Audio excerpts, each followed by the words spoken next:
Com puc sol·licitar l'ajut del menjador escolar? Per poder fer aquest tràmit necessito la informació següent.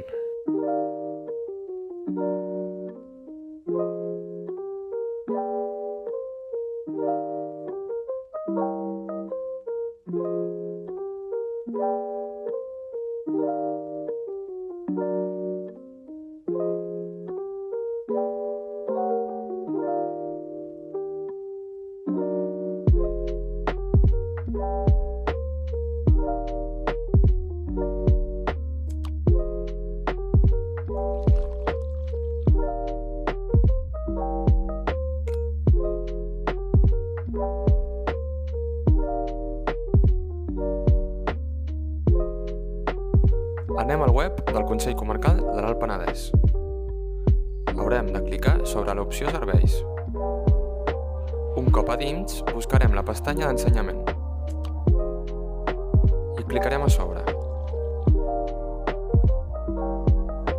Un cop a dins, haurem d'anar sobre ajuts del menjador i sobretot mirar que sigui l'any 2023-2024. I clicarem sobre la paraula sol·licitud per accedir-hi. Li donem a continuar. Si no hem sol·licitat aquest ajut anteriorment, li donem sobre nova sol·licitud. Si no estem registrats, cliquem sobre registrar-se. Aquí posem el nostre correu electrònic i l'haurem de repetir.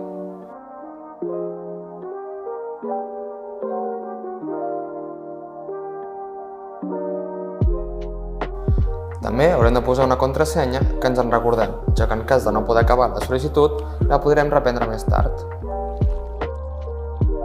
Un cop haguem emplenat la informació sol·licitada, li donem a acceptar. Un cop estiguem dins de la sol·licitud, li donem el botó més. Aquí haurem d'escriure el nom i cognom de l'alumne, el tipus de document,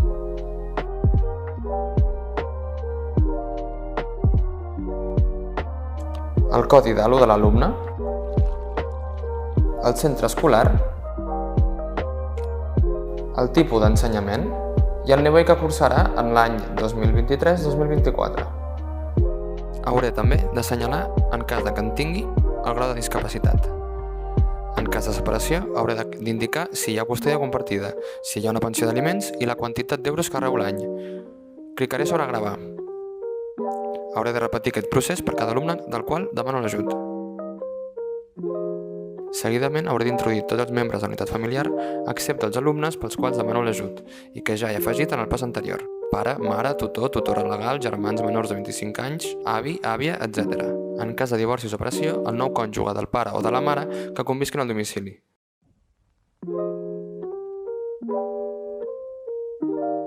Hauré de marcar si em permeto o no que hi hagi la consulta de les meves dades. En cas de que no ho permeti, hauré de portar tota la documentació detallada a les bases. Clicaré sobre gravar. Una vegada afegida tota la informació, clicaré sobre següent. Apareixerà una pantalla que m'indicarà que comprovi que les dades són correctes i que estan completes. Clicaré sobre d'acord. A continuació, escolliré la persona que presentarà la sol·licitud del llistat de persones que he afegit en el pas anterior. Escriure el telèfon mòbil.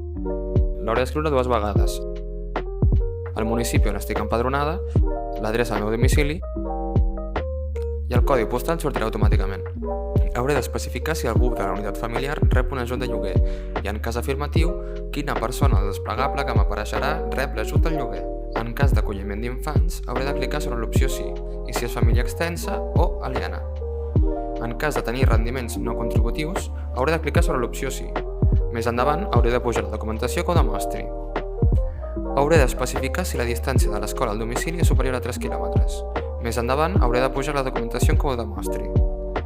En cas que a la unitat familiar hi hagi persones que estiguin donades d'alta al Sistema Especial de Treballadors, hauré de clicar sobre l'opció sí. Hauré de llegir i declarar sota la meva responsabilitat la veracitat de les dades aportades. És aquí on haurem de penjar tota la documentació que se'n sol·licita. S'ha de posar tot en un mateix fitxer. Assegureu-vos que adjunteu tota la informació.